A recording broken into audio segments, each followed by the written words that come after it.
Let's take expected return and go into standard deviation. So the standard deviation, as you remember from your statistics class, is simply the square root of the variance. So the variance equation is the sum of the probability of the state multiplied by the return of the state minus the expected return overall, and we square that. So and that gets our variance, and of course we take the standard deviation is simply the square root of the variance. So let's look at that in this equation. So we've got sigma squared here is the variance equals 0.25. That's our state, which in this case is excellent, 0.25. And in the excellent state, we're going to make 31%. And that the expected return overall is 9.76%. And then we square that. So that is what all of this means. Is all you have to do is plug in these numbers.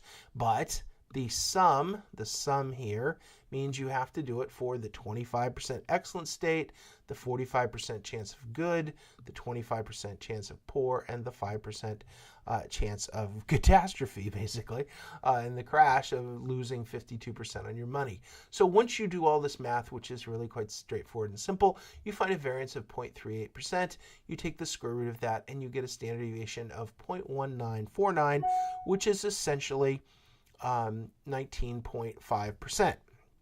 Now, as I said before, this is very important.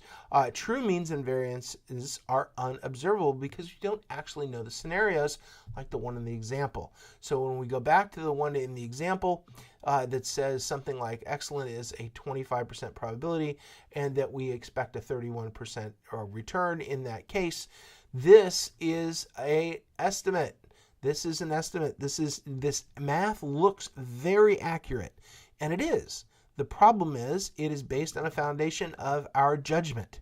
So it's still a judgment call. There's no way to mathematically avoid judgment because you're basically predicting the future. What is the future state of the economy? Well, I don't know. What is the probability that the future state will be what you think it'll be? Well, I don't know. So I would suggest that if you want to be an excellent investment manager or even manage your investments well, that you will become very good at creating the probability of the different states, and you'll get very good at knowing that the return in that state will be whatever it actually is. So the closer and more accurate your numbers here are, that more accurate this number will be. And of course, when you get down to the standard deviation, let's go back here.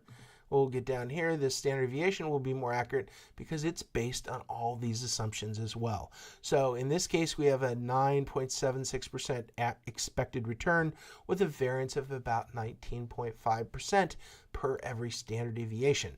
And so let's move on to what standard deviations actually mean so we can get to some confidence intervals.